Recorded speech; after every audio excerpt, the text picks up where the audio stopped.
Hello and welcome to the Musical Instrument Investigator. Today we're on the website of Christie's Auctioneers, the famous international auction house. I'm going to have a look at one of their London auctions, the exceptional sale, and this is because they are selling a violin by Antonio Stradivari, the Hellier violin from Cremona 1679. Now I've already done a video on this, so I'll try and put a link somewhere up here so you can watch that, where we go into detail about the information provided, but this is the actual auction listing. So we're just going to quickly look through this, not too long, just so you can see how it works. So this particular sale is like the really high-end stuff. You can see the level of the kind of values, and interestingly the Hellier is actually seems to be the top item, alongside there's a very interesting Roman marble head here of Hermes. 3 to 5 million is the estimate there, from circa 120 to 140 AD. So that gives you an idea of the kind of things that are in this auction.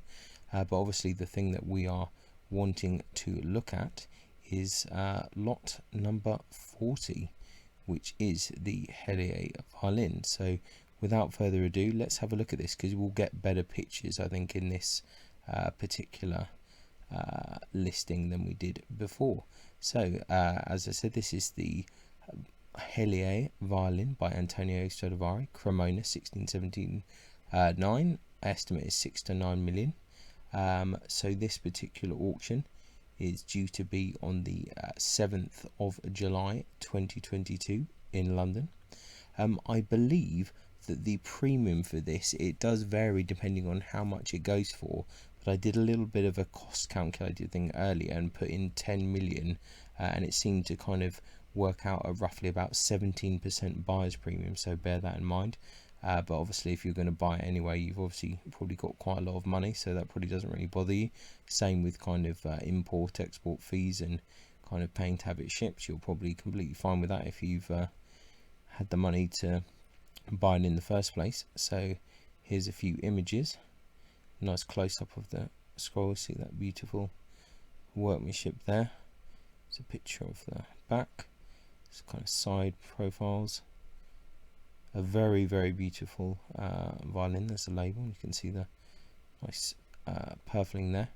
So as we said in the previous auction, this is a very fine instrument, one of only 10 decorated Strads, I believe, if I remember correctly from the previous information that we've read. Very, very beautiful. These are very nice pictures as well, as you'd kind of expect at this price point.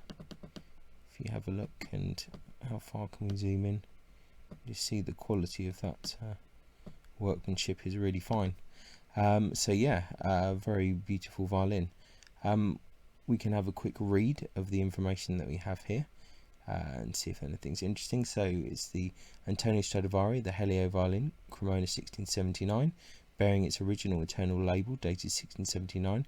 The back in one piece of maple with handsome wide figure descending from left to right. The ribs of similar wood to the back. The scroll of plainer maple. The table in 2 pieces of spruce with narrow grain, widening at the flanks. The plentifully preserved varnish of a lustrous golden orange colour over a glowing golden ground. The violin displays original decoration in the form of pearl-shaped ivory inlay around the front and back outline, and intricate ornamentation around the ribs and scroll. Length of back is 14 inches, 35.7 centimeters. Upper about 6 11/16 inches, 17 centimeters. Middle bout 14.5 inches, 11.5 centimeters. Lower bouts 11 7/16 inches, that's 29 centimeters. The provenance: John Hellier, 1680 to 1719. Westminster bequeathed 2 Cremona violins to his nephew Samuel Hellier, 1699 to 1751, of the Inner Temple and the Woad House, Wombourne, Staffordshire, presumably by request to his son, Sir Samuel Hellier, 1736 to 1784, of the Woad House, Wombourne, Staffordshire, by bequest to his friend and executor, the Reverend Thomas Shaw Hellier, 1732 to 1812, of the Woad House, Wombourne, Staffordshire, by descent to his great grandson, Colonel Thomas Bradley Shaw Hellier, 1836 to 1910, of the Wodehouse Womborne Stavanger, until April 1875, when sold to George Crompton of 54 Barton Arcade, Deansgate, Manchester, sold in 1885 to Dr. Charles James Oldham, 1845 to 1907, of Brighton, ophthalmic surgeon and violin collector, until 1890, when sold back to Colonel Thomas Bradley Shaw Hellier, 1836 to 1910, of the Wodehouse Womborne Staffordshire, by descent to his nephew. Evelyn Simpson, later Shaw Hellier, 1816 to 1922, of the Wodehouse Womborne Staffordshire, sold December 1911 for £1,600 by W.E. Hills and Sons of London, 1910 to 1911. With Hammer and Company, Stuttgart, 1912 to 1925. Oscar Bondi, 1870 to 1944, of Vienna, an entrepreneur and art collector until 1925. Then with W.E. Hill and Sons, London, 1925 to 1932. Then Henry Ernst Morris, 1881 to 1951, of Newmarket in Shanghai, bullion trader, newspaper and racehorse owner from 1932. With Rembert Wurlitzer Incorporated, New York, in 1957. Henry Hottinger, 1885 to 1979, of New York, banker and renowned collector until 1965. With Rembert Wurlitzer Inc., New York, sold in 1979 via Alfredo Halleguer, the Violin Gallery, Washington, D.C., to Thomas Morgan Roberts, 1937 to 2012, of Memphis, industrialist, violin and art collector until 1993, to Alfredo Halleguer, the Violin Gallery, Washington, D.C., sold in 1998 to the current owner's family. Certificates: W.E. Hills and Sons, London, 1957. Rembert Wurlitzer, New York, 1957. Rembert Wurlitzer, a letter, New York, 1957. A letter from W.E. Hills and Sons, London, 1957. Certificate: Mackold Rare Violins, Vienna, 1998. And a letter from the National Museum of American History, 1998. There's a whole load of literature that it's kind of featured in, so we won't go into that too much. Then here is where it was kind of exhibited as well. Special note about kind of prices. Are saying Hammer and VAT 20% will be added to the buyer's premium, but I think that's reduced when it kind of the bids go quite high. A bit about dendrochronology. Latest visible ring on the base side dates from 1670 and the treble side from 1674. Antonio seasoned the wood for circa 4 to 5 years before using it to make this violin. This lot contains elephant ivory material and is offered with the benefit of being registered as exempt in the UK in accordance with the UK Ivory Act. Please note that it's your responsibility to determine and satisfy the requirements of any applicable regulations relating to the export-import of any lot you purchase.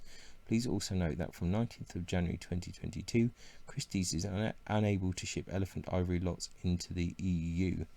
Interesting, so they won't ship it on your behalf, but I presume that you can probably kind of pay someone to ship it to you. So here it looks like there is quite a lot of information here just about general kind of Stradivari kind of things, and also Sir Samuel Hellier in general. We can have a quick look and see if there's something interesting to read. The Hellier Stradivarius violin, made by Antonio Stradivari in 1679, is an extremely rare and important example of Stradivari's work. This magnificent, fully inlaid example is one of the finest Stradivarius instruments in existence. So then it just kind of talks about general bits about Stradivari, his kind of Amati period, the long pattern period, the golden period, which is all very interesting, late period, summary of periods, and then it kind of discussions about the Hellier, just saying that with this in mind we can look at the Hellier in particular light, not just an instrument of the Amati period, but also as evidence of a style of an expert craftsman whose making style was ever evolving. As the Hill family wisely state in their book, we cannot better illustrate Stradivari's early experiments than by discussing the Hellier violin. So it's a very kind of important violin indeed. Lots more information here on Sir Samuel Hellier, etc. I'm not actually going to read this all out because I think that's probably a bit too much. There's also some related kind of articles which are all very interesting, and you can see some other lots. So yeah, I just wanted to show you the pictures really and just read out a bit more detail. So I'll put a link in the description if you're interested in it. So this is the Christie's exceptional sale, which is happening on July the 7th 2022, and the Hellier violin will be sold here. If this has a live auction, I may try and live stream it if possible, but that's really dependent on kind of time and things like that. So once again, thanks a lot for watching, and I'll catch you next time. Bye. Many thanks for tuning in to the Musical Instrument Investigator. I hope that you enjoyed the video. If you did, then please like, subscribe and turn on notifications, and watch out for the next video coming soon.